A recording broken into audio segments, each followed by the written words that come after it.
Welcome to the Politics People. We're joined today by one of the most prolific journalists in the world. He's a renowned documentary filmmaker, author, screenwriter, former member of Frank Sidebottom's backing group. I'm talking today to Jon Ronson. Thank you so much for doing this. Thank you, Paul. Hello. So, the conceit of this show is that commentators and pundits and social commentators have become equally as influential as politicians over the past decade. Are you aware of the influence that you've had on world events?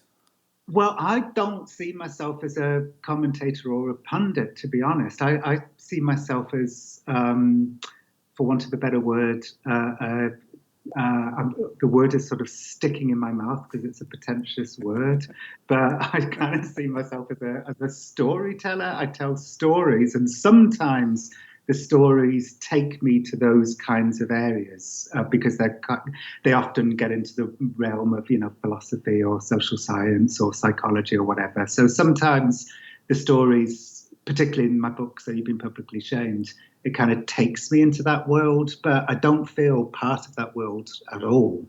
The world I feel I belong in is much more a world of, This American Life, or, the great documentary makers like Werner Herzog or Nick Broomfield. So I see myself much more as a sort of narrative storyteller who happens to sometimes end up in the world that you're describing. See, right, and you're right. Okay, that's absolutely right from your point of view, and it's you I'm talking to. But you have, in that pursuit of telling these stories, you made this documentary series, and this is like 2001 when you made that The Secret Rulers of the World. Mm. All right. And I would argue, again, the reason for asking you on this is because of everything that's happened since that. I mean, you made that documentary series. It became like a landmark in the conspiracy theory community. And basically, you gave us Alex Jones, is what I'm saying. You gave Alex Jones the first sort of credible platform that he'd had up to that point. I both inwardly and outwardly gasped on several occasions during that that monologue. I mean, firstly because I don't feel in the slightest bit akin with the populist movement. I'm sitting here, aghast at Trump's base, for instance. Yeah. And I'm way more liberal, way more left than that. But what is true is that I was probably the first person to interview Alex Jones, and our adventure sneaking into Bohemian Grove together. That's it. Was a big story for both of us. But Alex spun his version of the story into a world of lies, and I told the truth about what happened inside Bohemian Grove. So I think my journalism on that subject was much more responsible than Alex's was.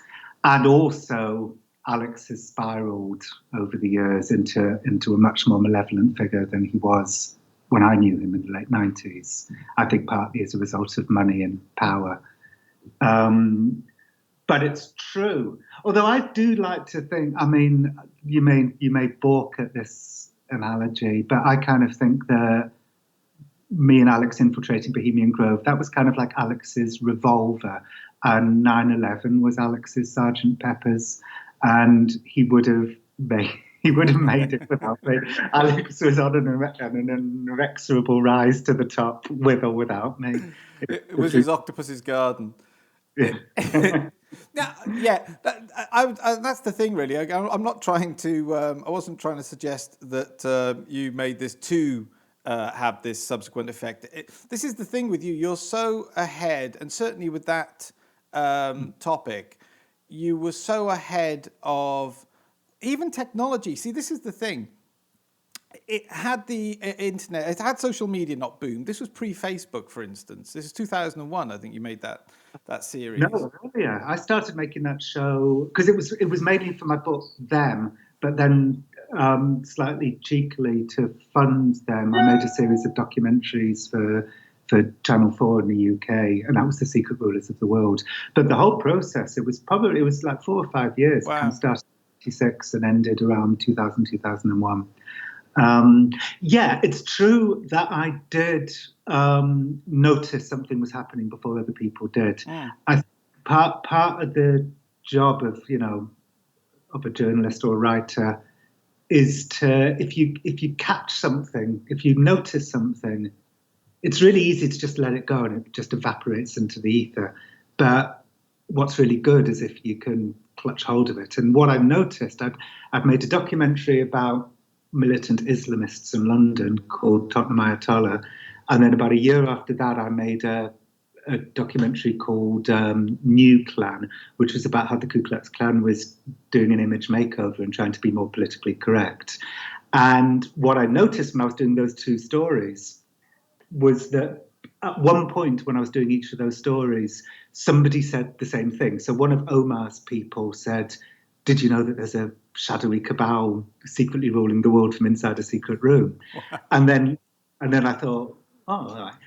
But I kind of forgot about it. And then the clan, somebody from the clan said exactly the same thing. And that was the sort of moment I thought, wow, these two extremist groups who shouldn't really have anything in common have this one thing in common. They both believe in the existence of a secret room.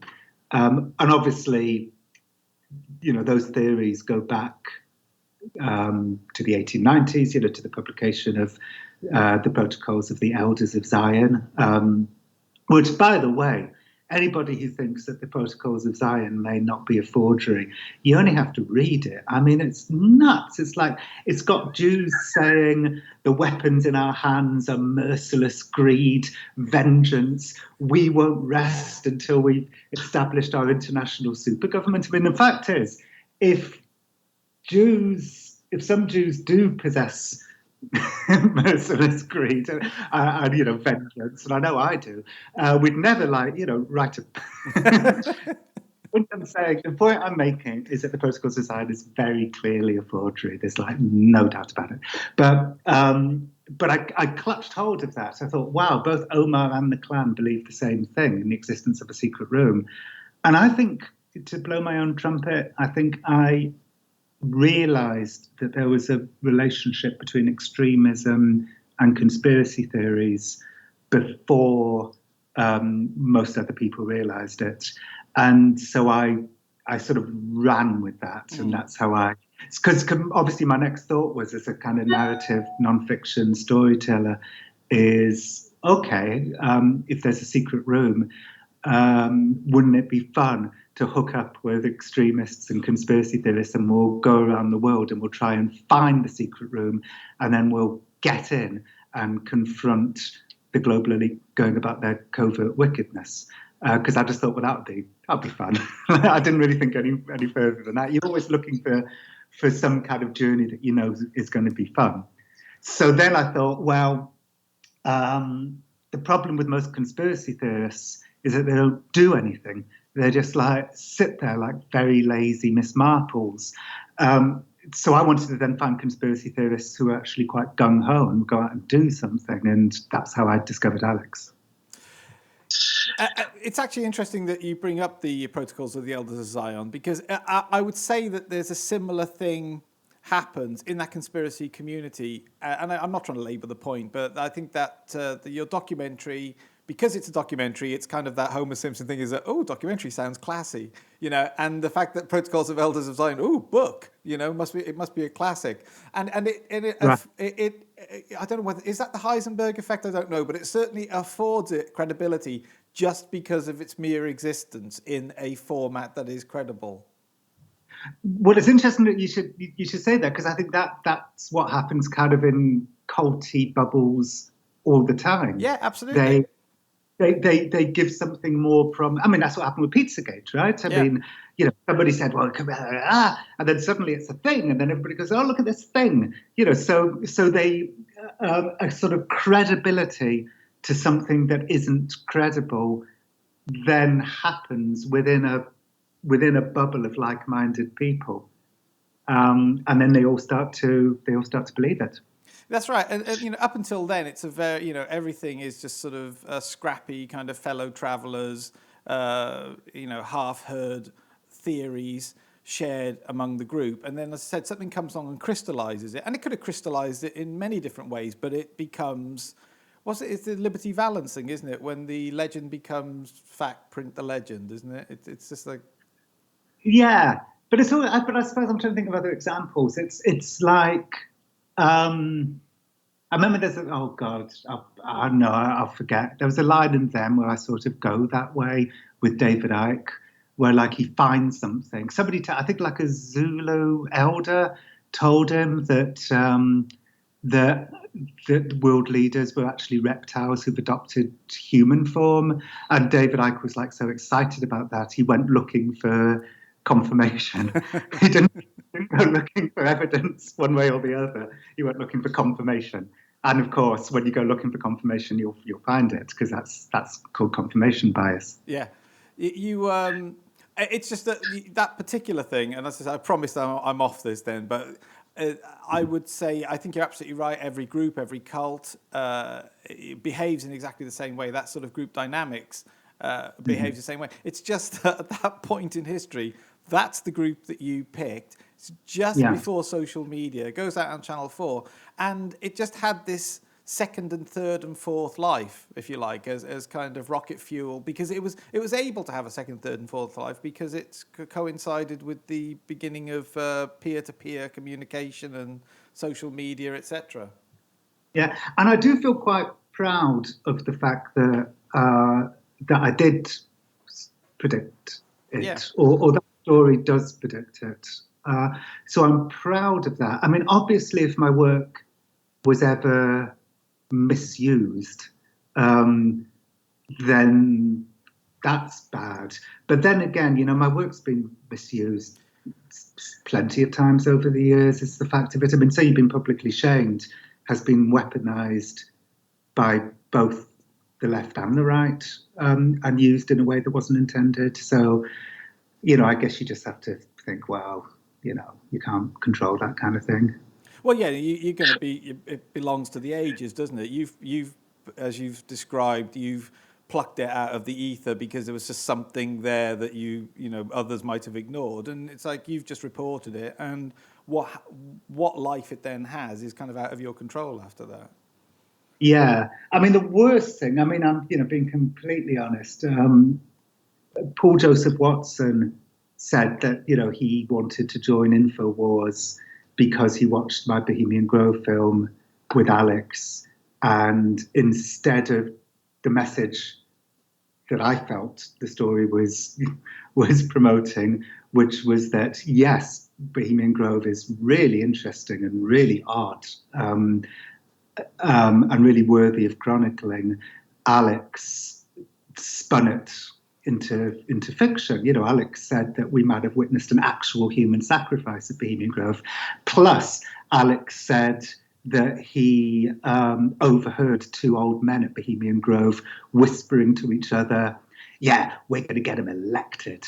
And I said to Alex, that's exactly the kind of thing that you would want to have overheard two old men say at Bohemian Grove. And Alex said to me, Jon, I'm not going to, you know that, I know that, I'm not going to tell my listeners that. So Alex knew that he was spinning something for his own personal ideological reasons. So I feel that I portrayed that story responsibly.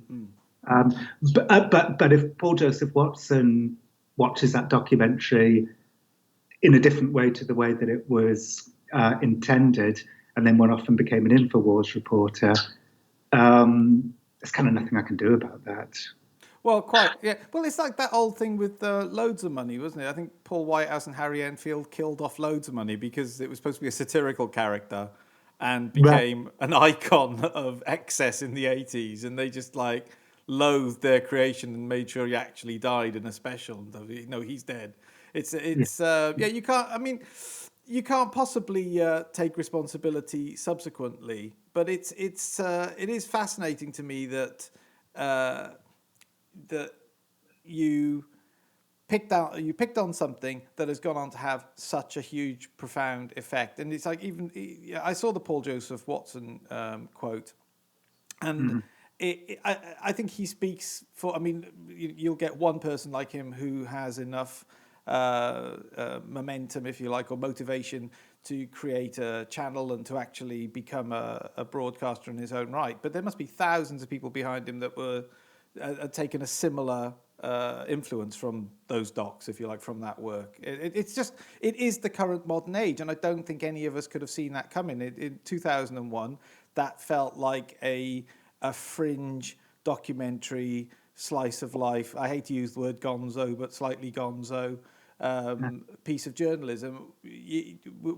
I think it's I think it's a snapshot of a time. It's an innocent time, if you like, before these influences actually now are mainstream and legitimately discussed in the highest offices in the land. Yes, well, I mean, I agree with everything you said, except not necessarily the word legitimately, because if fake stuff is being promoted, if conspiracy theories that are clearly not true are being promoted, it doesn't matter if they're being promoted in the most important rooms in the land. It's still wrong. Just because the president feels that way doesn't legitimize it, I suppose, is what I'm saying. But it doesn't alter the impact. I mean, that's the thing. If you have candidate Trump phoning into Alex Jones on InfoWars, that is, whichever way we cut it, that is the soon-to-be president legitimizing it. I got to say, this is why I should never be a political operative, because when Trump went on InfoWars, I thought, and in fact, I said this to Roger Stone when I met him at the Republican convention in 2016. I said, surely you're going to lose more Republicans than you gain. See, I think what Roger Stone felt, because it was Roger Stone who kind of brokered the meeting between Trump and Alex, and I think he felt like Alex had however many million listeners, and they're not natural voters. So if you can tap into those people and get them to vote, you can swing an election. And I thought, that's not logical, because, okay, if 1 million InfoWars fans vote for Trump because Trump goes on InfoWars, surely there's got to be 2 million Republicans who were so outraged that Trump went on InfoWars that they would vote for Hillary instead. And that's clearly where I was wrong. Republicans seem to just get in line. I wish Democrats were more like that, although I think they will be in November. But Republicans tend to get in line more readily than Democrats do. So Roger Stone brokering that meeting shows that Roger Stone's better at understanding American politics than I am. Well, no, I think, again, look, to be honest, if you were using any of the metrics that were available before that time, you shouldn't give yourself a hard time, because nobody saw it coming. And if you used all the runes that were previously available, it couldn't have happened. So nobody expected that out. I mean, look, if you've got candidate Clinton not going to Wisconsin, you know that nobody thought this was mathematically possible. So, I don't think you should to beat yourself up on that one. But it's but where does whether the populist movement, where do you think it goes from here? I mean, do you think Trump is going to get in 2020, for instance? I don't think he's going to win. And the reason why is I think the other big factor in 2016, 2017 was how viscerally disliked Hillary was. And actually, there was a time back in May 2016 where I did think, oh my God, Trump's going to get the nomination and he's going to win the election. And in fact, I even tweeted it, and everybody said, don't be ridiculous. Or not everybody, some people said, I think so too. But the reason was that I was at the gym, and Hillary had just said, we're going to put a lot of coal miners out of business. And then she went on a kind of apology tour where you saw her sitting around a table with some coal miners and saying, she just came over as very insincere. Yeah. And at the same time, Trump was so shocking that some networks, instead of showing a Hillary speech, were showing the empty podium from which Trump would soon speak. And I remember being at the gym and seeing those two things happening at once on different, like on different TVs, and thinking, "Fuck, Trump's going to win this election." Um, and the reason why I didn't, I've always kicked myself because I really thought Trump was going to win. And the reason why I went away from feeling that was because I listened to the experts. You know, I'd listen to Pod America and they'd say there's statistically no way that Trump could win. So I listened to the experts and I didn't listen to my instinct. And I've always kind of kicked myself about that. I just thought they know more than I do about voting patterns and demographics and so on. But I don't think Trump's going to win in 2020 because as much as, you know, Hillary's popularity yo-yoed from the early 40s to the late 40s throughout the campaign, whereas Joe Biden's popularity has remained consistent at 50%. And I think that implies something more than just that. It implies that this election campaign, and look, you know, in 3 months' time, if somebody listens to this, they might think, God, Jon Ronson was a fucking idiot and completely wrong. But this is my kind of prediction. I think this election campaign from the Democratic point of view is much more stable. There isn't going to be a James Comey moment. Biden certainly isn't, you know, most people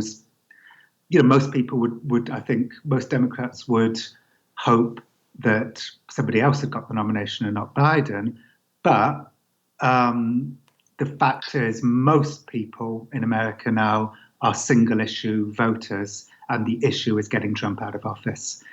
And I'm no great fan of Biden, but I am volunteering for Biden in Florida. I'm actually texting Floridians for Biden because I'm such a single issue voter. So, and I heard an interview with some protesters yesterday who were saying, you know, I never vote, but I'm going to vote for Biden this election. So I think if there's no huge Comey type moment, the stability of Democratic support is what's different this time around. Yeah, that's very interesting. I come to almost exactly the same equation, but with a different answer. I think that you know, the thing it reminds me of, the most 2020 isn't about politics. The 2020 election isn't about politics anymore. It is just purely cultural. So you're absolutely right. There isn't a scandal that can sink either candidate. There is nobody that's going to be converted. It is the subject is get Trump out. Absolutely.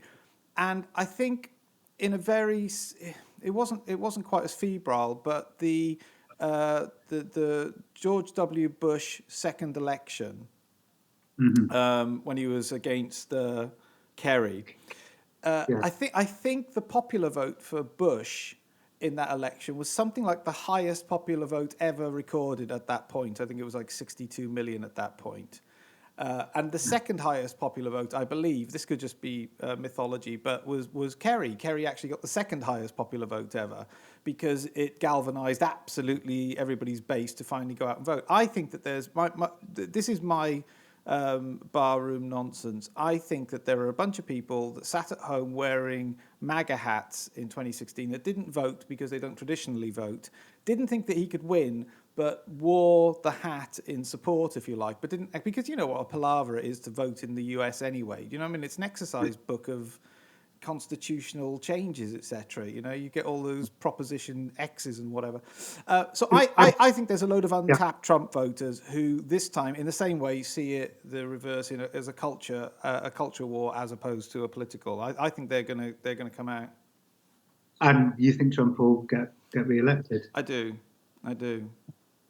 Well, we'll see. I know it's fascinating though, isn't it? In a great time because you're a US citizen now. You can actually is this the first time you can vote in a presidential election? Yep, first time. When I got my citizenship, I got it on March 13th, so that was pretty much the day of lockdown. I went to the flag ceremony. There was probably about 300 people in the room. and nobody wanted to be there. Like, Really? no. Yeah, so the guy got up and said, "Look, usually these ceremonies last like ages. This one's going to last about 10 minutes." And then just leave. So everyone was sitting there like really nervously thinking, shit, is anyone coughing? And we all just left very, very quickly. And I didn't get the COVID, so that's good news. But first thing I did was register as a Democrat. And then the second thing I did was sign up to volunteer for the Democrats. I can't remember where I was going with that. But yeah, so a citizen, yeah. We're both Brits, and I don't know about you, but the two biggest shocks that I had since moving to America are the price of healthcare, the fact that a lot of people pay more for healthcare than they do in tax, and also voter suppression, gerrymandering, all of that stuff just doesn't really exist in Britain. It's never really existed in Britain, right? No, we've got the class system instead, which gives you the same families running the place as were running it like 300 years ago. So, we have a ruling class. They have gerrymandering here. Right, fair enough. But at least you don't turn up to a polling station in Britain and be told that you're not on you're not on the roll, or the polling station's been moved to some, factory 40 miles out of town. No, you say that, but didn't there? Weren't there some? Not in the 2019 election. Again, I'm only getting this. I've been here since 2007, so I'm only seeing this secondhand online. But wasn't it 2015? There was a load of scandal about. I don't know whether it rained or something, but people turning up to the polls in the UK, and they had to clarify. Was in the UK. And there were incidents of people turning up to the polls before 10 o'clock, but the lines were so long that they were then turned away. And then there had to be clarification from the Electoral Society subsequently saying, look, if you're here by 10, you can vote. But right. Yeah, I didn't know that. And I should add one thing, which is that actually there has been, I believe, some gerrymandering in Northern Ireland, or certainly some attempted gerrymandering. So somebody from Northern Ireland told me that there had been some gerrymandering going on. But I'm really talking like half knowledge. no, well, listen, I mean, the thing is, I'm sure these things happen all over the place. I think that there's more trying to explain to Americans that when we vote in the UK, it's like literally a piece of paper and you draw a cross on it. Yeah, and you in 5 minutes. Exactly, and yeah, there is. And again, I wasn't trying to be sort of arch about the whole thing. It's like, yes, there is definitely systemic attempts, even if they're not always successful, at gerrymandering in the US, because there's more opportunity to. Because, as I was saying, my experience of voting in the UK, little cross on a piece of paper, just like 5-6 choices or something. Here, you do literally get this exercise book. And, right. Before I moved here, I didn't know what the hanging chads thing was, what all that was about. It's just, you haven't voted yet here, have you, in anything? No, I got a postal vote for, right. I got an absentee ballot for the Democratic New York election, which is in 4 days' time as we speak. But I'm not going to fill it out because, Biden's candidate. So there you go. Oh, well, yeah, and you're a citizen. So the first thing, it's like Apu when he became a citizen. First, anyway, it's first thing you're going to do is ignore your vote. But I'll be there on November the 3rd. No question. So it's fantastic. Listen. You're a very busy man, and you've already given me way too much time. I really appreciate this. Okay. Were you happy with how our conversation went? You're Jon Ronson. Of course, I'm happy with the conversation. What are you talking about? It's like you're the Princess Diana. It's just like everybody enjoys this. You're too nice. I am too nice. It's true. I've had that said. But no, listen. I can't thank you enough for coming on today. You didn't have to, and I massively appreciate it. And just for the listeners, more than that, we're both Brits. It's like we're literally both from Cardiff. So that's it. Just. It just shows. And I'm sure. I mean, we're pretty much the same age. We'd have ended up. We'd have been in the same room together at one point. At some point. But listen, I can't thank you enough for doing this today. It's been such a pleasure, such a delight, and more than I could have ever hoped for. So thank you so much, Jon Ronson. Paul, you're so nice. Thank you. It's lovely to talk to you. Bless you.